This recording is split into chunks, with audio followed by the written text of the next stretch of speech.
Hello കൂട്ടുകാരെ, അപ്പം ഞങ്ങളൊരു സിനിമ കാണാൻ പോവാണ് കേട്ടോ. സിനിമ കാണാൻ നമ്മൾ കൊല്ലത്ത് തിയേറ്ററിലാണ് പോയത് കേട്ടോ. നമ്മൾ ഓണത്തിനെങ്ങും പോകാത്തത് കൊണ്ട് പിന്നെ പിള്ളേരുടെ ഒരു സന്തോഷത്തിന് വേണ്ടിയിട്ട് അവരൊന്ന് കൊല്ലത്ത് മാത്രം ഒന്ന് കൊണ്ടുപോയി കറക്കാമെന്ന് വിചാരിച്ചു. അങ്ങനെ നമ്മൾ ലോക സിനിമയാണ് കാണാൻ പോയത് കേട്ടോ. കാണുന്നതിന് മുന്നേ എനിക്ക് ഇതിനെപ്പറ്റി വലിയ ഒരു ട്രെയിലറൊന്നും ഞാൻ കണ്ടിട്ടില്ലായിരുന്നു. പക്ഷേ സിനിമ കൊള്ളായിരുന്നു കേട്ടോ. എൻ്റെ മുന്നേ ആ കല്യാണിക്കുട്ടിയുടെ അഭിനയം എന്ത് രസമാണല്ലേ. ആ കുട്ടീനെ കണ്ടുകൊണ്ടിരിക്കാൻ തന്നെ ഭയങ്കര രസമായിരുന്നു കേട്ടോ. സമയം പോയത് അറിഞ്ഞതേ ഇല്ല. കൊള്ളാൻ നല്ല സിനിമയായിരുന്നു. അപ്പോൾ സിനിമയൊക്കെ കഴിഞ്ഞിട്ട് പിള്ളേർക്ക് അന്നേരം കാണാൻ അവിടെ ആശ്രാമത്ത് മൈതാനത്ത് എക്സിബിഷൻ നടക്കുന്നുണ്ട്. അപ്പോൾ എക്സിബിഷനും ഉണ്ട്, പിന്നെ അവിടെ എന്തോ പരിപാടിയൊക്കെ ഉണ്ട്. അപ്പോൾ അതൊക്കെ കാണാം. പിന്നെ അതിനകത്തോട്ട് കയറിയാൽ നമുക്കറിയാം നമ്മുടെ കയ്യിലിരിക്കുന്ന കാശ് മൊത്തവും പൊട്ടിയേ നമ്മൾ തിരിച്ചു വരുമെന്ന്. പിന്നെയും പിള്ളേരെ ആഗ്രഹിച്ചതല്ലേ എന്ന് വിചാരിച്ച് നമ്മളങ്ങ് കയറി കേട്ടോ.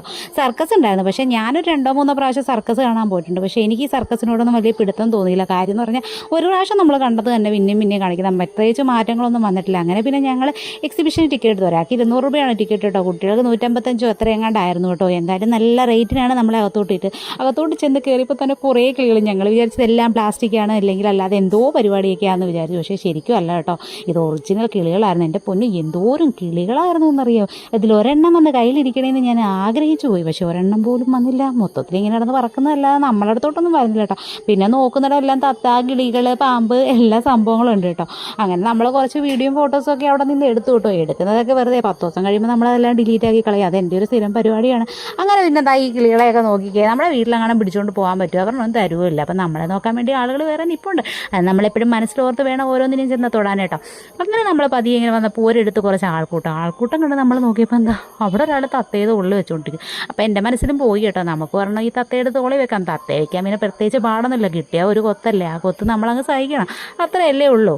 അത് കഴിഞ്ഞ് നോക്കിയപ്പോഴല്ലേ കണ്ടത്, ദൈവമേ, തത്ത മാത്രമല്ല അതിനകത്ത് വേറെ എന്തൊക്കെയോ സംഭവമുണ്ട്. ഈ സംഭവത്തിൻ്റെ പേരെന്തോന്ന് എനിക്ക് അറിയത്തില്ല കേട്ടോ. അറിയാവുന്നൊരു കമൻറ്റ് ചെയ്യട്ടോ.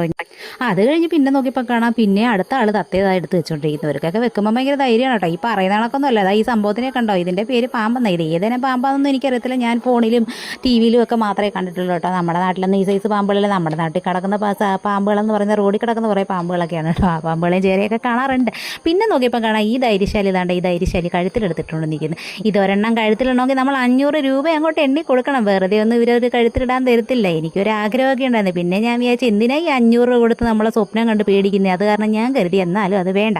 പിന്നെ നമ്മൾ അതൊക്കെ കണ്ട് ഫോട്ടോയും വീഡിയോ ഒക്കെ എടുത്ത് ഇങ്ങോട്ട് വന്നപ്പോൾ കുറേ പൂക്കളൊക്കെ വെച്ചിരിക്കുന്നു കേട്ടോ. ഈ പൂക്കളുടെ ഇടയിൽ ഇരുന്നിട്ട് ഒരു വീഡിയോ എടുത്ത് അങ്ങോട്ട് പോസ്റ്റ് ചെയ്യിടാമെന്ന് വിചാരിച്ചപ്പം എൻ്റെ പൊന്നെ, ഈ കുഞ്ഞുങ്ങളും വലിയവരും ആരും സമ്മതിക്കുന്നില്ല. ഇവരുടെയൊക്കെ മുഖം ഇനി നമ്മുടെ വീഡിയോ എല്ലാം കണ്ടിട്ട് ഇനി അവരെ കാണാൻ പോയി കേസ് കൊടുത്താൽ ഇനി അത് അടുത്ത പണിയാണ്. അത് കരുതി പിന്നെ ഞാൻ അങ്ങനൊന്നും എടുക്കാൻ നിന്നില്ല കേട്ടോ. ഉള്ളതൊക്കെ കിട്ടുന്ന മതി എന്ന് പറഞ്ഞുകൊണ്ടപ്പോൾ ദാണ്ട ഫിഷ് കടന്ന് കറങ്ങുന്നത്. ഫിഷൊന്നും ഒരുപാടില്ല കേട്ടോ. കുറേ കഴിഞ്ഞ് നോക്കിയപ്പോൾ കാണാം ദാണ്ട് ഒരു പെണ്ണ്. സുന്ദരി എന്ന് പറഞ്ഞാൽ അതിസുന്ദരിയായ ഒരു പെണ്ണ് കേട്ടോ. നമ്മുടെ നാട്ടിൽ ആദ്യത്തെ സുന്ദരി എന്നൊക്കെ തോന്നും. കാര്യം അത്ര നല്ലൊരു മത്സ്യം തന്നെ കേട്ടോ. കണ്ടിട്ട് ഇങ്ങനെ നോക്കി നിൽക്കാൻ തോന്നി. എല്ലാവരും വീഡിയോ എടുക്കുന്നു, ഞാനും കുറേ വീഡിയോ ഒക്കെ എടുത്തു കേട്ടോ. പക്ഷേ അടിപൊളിയായിരുന്നു കേട്ടോ. ആ കുട്ടീനെ കാണാൻ നല്ല രസമുണ്ടെന്ന്. അതിങ്ങനെ വെള്ളത്തിൽ കിടക്കുന്നത് എങ്ങനെയാണെന്ന് പോലും അറിയാൻ പറ്റും. ഒരു തുള്ളി വെള്ളം മുഖത്ത് വീണാൽ ശ്വാസം മുട്ടുന്ന നമ്മളാണ്. ഇത് കണ്ടിട്ട് ഇവരെ കണ്ടിട്ട് പിന്നെ എന്താ പറയുകയല്ലേ. എന്തായാലും അടിപൊളിയായിരുന്നു കേട്ടോ. ഇതൊക്കെ കഴിഞ്ഞ് നിന്നപ്പോൾ കാണാം ഒരു മത്സ്യകന്യകയെ ക്ഷീണിച്ചൊക്കെ അപ്പുറത്ത് ഇരിപ്പുണ്ട് കേട്ടോ. ഞാൻ ആ മത്സ്യകന്യകയായിട്ട് ഇന്ന് 2-3 ഫോട്ടോ ഒക്കെ എടുത്തു കേട്ടോ.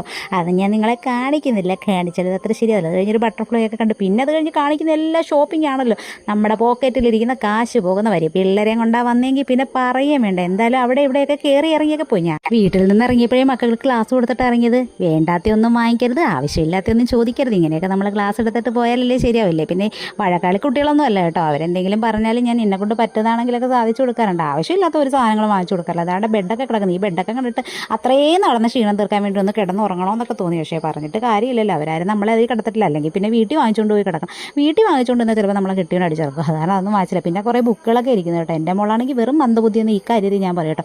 അവൾക്ക് ഏതോ ബുക്ക് വായിക്കാനുള്ള ആഗ്രഹത്തിന് പുറത്ത് 500 രൂപ എടുത്ത് ഒരു ബുക്ക് മേടിച്ച്. ഈ ബുക്ക് മേടിച്ച് അവൾ വീട്ടിൽ കൊണ്ടുപോയി വായിച്ച് ചേർത്തിട്ട് പിന്നെ ഈ 500 രൂപയ്ക്ക് വേണ്ടിയിട്ട് ഈ ബുക്ക് എന്ത് ചെയ്യും. ഞാൻ അപ്പോഴേ പറയുന്നത് ലൈബ്രറി നിരക്ക്. അത് കഴിഞ്ഞപ്പോൾ എൻ്റെ മോനൊരു മോഹം ഒരു കീച്ചയും വേണം. അപ്പോൾ അവന് ഞാൻ എന്തായാലും ഒരു കീച്ചയും വാങ്ങിച്ചു കൊടുക്കണ്ടേ. കുഞ്ഞിൻ്റെ ആഗ്രഹമല്ലേ. അതെല്ലാം സാധിച്ചു. അതായത് ഇരിക്കുന്നതെല്ലാം പപ്പടങ്ങളാണ് കേട്ടോ. പിന്നെ കുറേ കമ്മലുകൾ കണ്ട്. ഈ കമ്മലുകൾ കണ്ടാൽ പിന്നെ ഞാൻ അവിടെ മയങ്ങി വീഴും കേട്ടോ. എനിക്ക് ഏറ്റവും ഭയങ്കര ഇഷ്ടമുള്ളൊരു സാധനം കമ്മലാണ് കേട്ടോ. എവിടെ ഒരു കമ്മൽ കണ്ടാലും ഞാൻ പോയി വേടി. നല്ല ജിമുക്ക പോലത്തെ കമ്മലുകളൊക്കെയാണ് എൻ്റെ ഫേവറേറ്റ് കേട്ടോ. പിന്നെ കുറേ കഴിഞ്ഞ് ഇങ്ങോട്ട് നോക്കിയപ്പോൾ കുറേ ബെഡ്ഷീറ്റുകൾ കിടക്കുന്നു, ചുരിദാർ മെറ്റീരിയൽ, അങ്ങനെ കുറേ സംഭവങ്ങളുണ്ട്. മെറ്റീരിയലൊക്കെ അങ്ങോട്ട് ചെന്ന് നമ്മൾ റേറ്റ് വെച്ചപ്പോഴത്തേക്ക് ഭയങ്കര ഡിമാൻഡ്. സാധാരണ നമ്മൾ മീഷോയ്ക്കകത്ത് കയറി 300 രൂപയ്ക്ക് വാങ്ങിക്കുന്ന സാധനം ഇവിടെ വന്ന് ചോദിച്ചപ്പോൾ 1 മീറ്ററിന് 250 രൂപ. പിന്നെ അത്ര വലിയ ചാടയൊന്നും നമുക്ക് വേണ്ട. നമ്മളൊക്കെ സാധാരണക്കാരല്ലേ. അതീ കുറഞ്ഞതൊക്കെ ഇട്ടാൽ മതി. കുറേ അലുവയൊക്കെ ഇരിക്കുന്നുണ്ടോ. പച്ച, മഞ്ഞ, നീല, ചുവപ്പ്, കറുപ്പ് എല്ലാ കളർ അലുവയുണ്ട് കേട്ടോ. കേട്ടോ. പക്ഷേ ഞാനതൊന്നും വാങ്ങിച്ചില്ല, വയറ്റിന് സീനാവും. പിന്നെ അത് കഴിഞ്ഞിട്ട് നമ്മൾ 2 ബജി മേടിച്ചു. എൻ്റെ കഷ്ടകാലത്തിന് ഈ ബജി വാങ്ങിച്ചത് കേട്ടോ. ബജി വാങ്ങിച്ച് വായിലോട്ട് ഇട്ടത് മാത്രം അറിയാം, ഞാൻ 100 ലോകം കണ്ടു കേട്ടോ. ഇതിലും നല്ലത് പരലോകത്ത് പോയിരിക്കുന്നത്. പിന്നെ എൻ്റെ മോന് ട്രെയിനകത്ത് കയറണമെന്ന് ഭയങ്കര ആഗ്രഹം. പിന്നെ ഒന്നിലും കയറ്റാതിരുന്നാൽ ശരിയാവത്തില്ലല്ലോ, അവനാകെ വിഷമാവത്തില്ലേ. അങ്ങനെ പിന്നെ ആ ട്രെയിനകത്ത് കയറി. എന്ത് റേറ്റാണ് എൻ്റെ അമ്മ ഇവരൊക്കെ ഈ വാങ്ങിക്കുന്നത്. ചുമ്മാ അങ്ങ് 200 500 എന്നൊക്കെ അങ്ങ് പറയട്ടെ. എന്തായാലും 200 രൂപയ്ക്ക് അവനെ അതിൽ കയറ്റി. അത് കഴിഞ്ഞ് നോക്കിയപ്പോൾ ആണ്ട് ഒരു ഒട്ടകം പോകുന്നു. ഈ ഒട്ടകത്തിൻ്റെ ഒരു വീഡിയോ എടുക്കാമെന്ന് വിചാരിച്ചപ്പോൾ ഒട്ടകം ഇരുന്ന് ഒരു സൗണ്ട് ഉണ്ടാക്കുന്നു കേട്ടോ. ആ സൗണ്ട് കേട്ട് നമുക്ക് പേടിയായതുകൊണ്ട് പിന്നെ ഞാൻ ഒട്ടകത്തിന് എടുത്തില്ല. എൻ്റെ മോൻ അതിനകത്തോണ്ടിരുന്ന് നോക്കി ചിരിക്കുന്നുണ്ട്. അവൻ്റെ വീഡിയോ എടുക്കുമെന്ന് അവനും മനസ്സിലായി കേട്ടോ. പിന്നെ അത് കഴിഞ്ഞ് പോയപ്പോൾ ദാ പോകുന്നൊരു കുതിര. ഈ കുതിര ഒരു കറുത്ത കുതിരയായിരുന്നു കേട്ടോ. ഈ ഒട്ടകവും കുതിരയും കൂടെ വാതിൽ ചെന്ന് അവിടെ മത്സരമായിരുന്നു. രണ്ട് ചേട്ടന്മാരിൽ നിന്ന് കശുവണ്ടി തട്ടുന്നുണ്ടോ. ഇത് നമ്മളെ സാധാരണ കൊല്ലത്തെയാണ് ഏറ്റവും കൂടുതൽ ക്യാഷ് ഫാക്ടറി ഉള്ളതെന്നാണ് എനിക്ക് തോന്നുന്നത് കേട്ടോ. അപ്പോൾ അവരതിൻ്റെ ഒരു ഇതിന് വേണ്ടിയിട്ടായിരിക്കാം ഇത് നമുക്ക് ലൈവായിട്ട് തന്നെ തല്ലി ആളുകളിലേക്ക് സെയിൽ ചെയ്യുകയാണ് കേട്ടോ. ഇത് കഴിഞ്ഞ് നമ്മൾ പുറത്തിറങ്ങി കേട്ടോ. നമ്മൾ സർക്കസ് ഒന്നും കാണാൻ കയറിയില്ല. പുറത്ത് നിന്ന് കണ്ടപ്പോഴത്തേക്ക് തന്നെ അത്രയും സമയങ്ങളൊക്കെ അങ്ങ് പോയതുകൊണ്ട് പിന്നെ നമ്മൾ സാധനങ്ങളൊക്കെ വാങ്ങിച്ചിട്ട് നേരെ വീട്ടിലോട്ട് പോകാനായിട്ട് ഇറങ്ങിയതാണ് കേട്ടോ. കുറച്ച് ഫുഡും കൂടെ ഒക്കെ നമ്മൾ വാങ്ങിച്ചിട്ടുണ്ട് കേട്ടോ. എന്തായാലും പുറത്ത് വന്നല്ലേ, പുറത്ത് ഹോട്ടലിൽ കയറി ഫുഡ് കഴിക്കുമ്പോൾ കുറേ താമസിക്കത്തില്ല. അത് കാരണം പിന്നെ നമ്മൾ അവിടുന്ന് തന്നെ ഫുഡ് കഴിച്ചിട്ട് ഓട്ടോയ്ക്ക് വേണ്ടി വെയിറ്റ് ചെയ്തിരുന്നത്. കാരണം നമുക്ക് വലിയ ഓട്ടോയിലില്ല, എല്ലാവർക്കും കൂടെ കയറിപ്പോകാൻ പറ്റും. ചെറിയ ഓട്ടോ ഫ്രണ്ടിൽ കിടക്കുന്നതാണ്. ആ ഓട്ടോ പോയിട്ട് നമ്മളെ കയറ്റാമെന്ന് പറഞ്ഞ് ആ ചേട്ടൻ പറഞ്ഞ് കുറച്ച് സമയം ഇരിക്കുക. അങ്ങനെ ഞങ്ങളിരുന്ന് ഓട്ടോയൊക്കെ കിട്ടി ഞങ്ങളങ്ങനെ വീട്ടിൽ പോയി. അപ്പോൾ ഓക്കെ, ബൈ.